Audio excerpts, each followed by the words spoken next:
सम्पूर्ण आमा बुवा दाजुभाइ दिदीबहिनीहरू मेरो घरमा प्रहरी आएको छ। मैले समाचारबाट उच्च अदालतको आदेशबारे थाहा त पाएँ, तर बिना कुनै कागज अहिले यतिखेरसम्म मलाई केही पुर्जी पनि दिएको छैन, कागज पनि दिएको छैन। मेरो घरभित्र आएर बेडरुमभित्र आउनुभएको छ, मैले सार्वजनिक पनि गरिसकेको छु।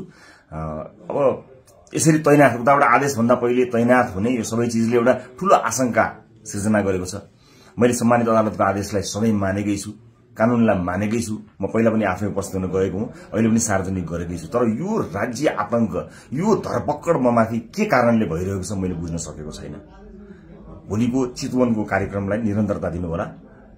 मलाई लागेको थियो म केही कुरा भन्छु भनेर, तर जुन तरिकाले अहिले यो सामान्य अभ्यासभन्दा पर गएर जबरजस्ती गर्ने कोसिस बिना कागजपत्र छ होला, ल्याउनु पनि हुन्छ होला, ल्याउन सकिने पनि थियो। त्यो लिएर आएर लैजान सकिन्थ्यो, भोलि ल्याउन सकिन्थ्यो। घरै पनि अझै कागज बोकीवरी प्रक्रिया मेरो लागि कुनै प्रक्रिया पूरा गर्न मानेको छैन। आतंकित बनाएर घरभित्र प्रहरी छिरेको छ। म यसै पनि गिरफ्तारी दिन्छु भनेर बसेकै छु। जे होस्, आम नागरिकले सब चिज हेरिरहेका छन् भन्ने मलाई विश्वास छ। न्यायको लडाई म एक थोपा रगत रहुन्जेल लडिरहन्छु।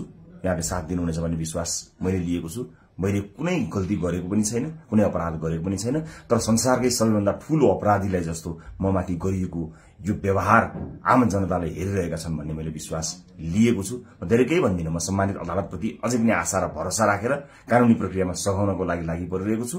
यो दुनियाँका जति पनि न्यायालयका ढोकाहरू छन् ती सबै ढोका ढकढक्याउँछु आफ्नो न्यायको लागि। र मलाई थाहा छ यहाँहरूले सबै कुराको साक्षी बसेर हेरिरहनु भएको छ होला भन्ने मैले विश्वास लिएको छु। म यति जानकारी मैले दिनु उपयुक्त ठानेर मैले यो भिडियो रेकर्ड गराएको छु। चितवनमा जति पनि मेरा आदरणीय मतदाता आमा बुवा दाजुभाइ दिदीबहिनीहरू हुनुहुन्छ, भोलिको कार्यक्रम नरोक्नु होला। अन्य साथीहरू आउनुहुन्छ, उहाँहरूले कुराकानी गर्नुहुनेछ, निरन्तर चलिरहन्छ। मलाई यिनीहरूले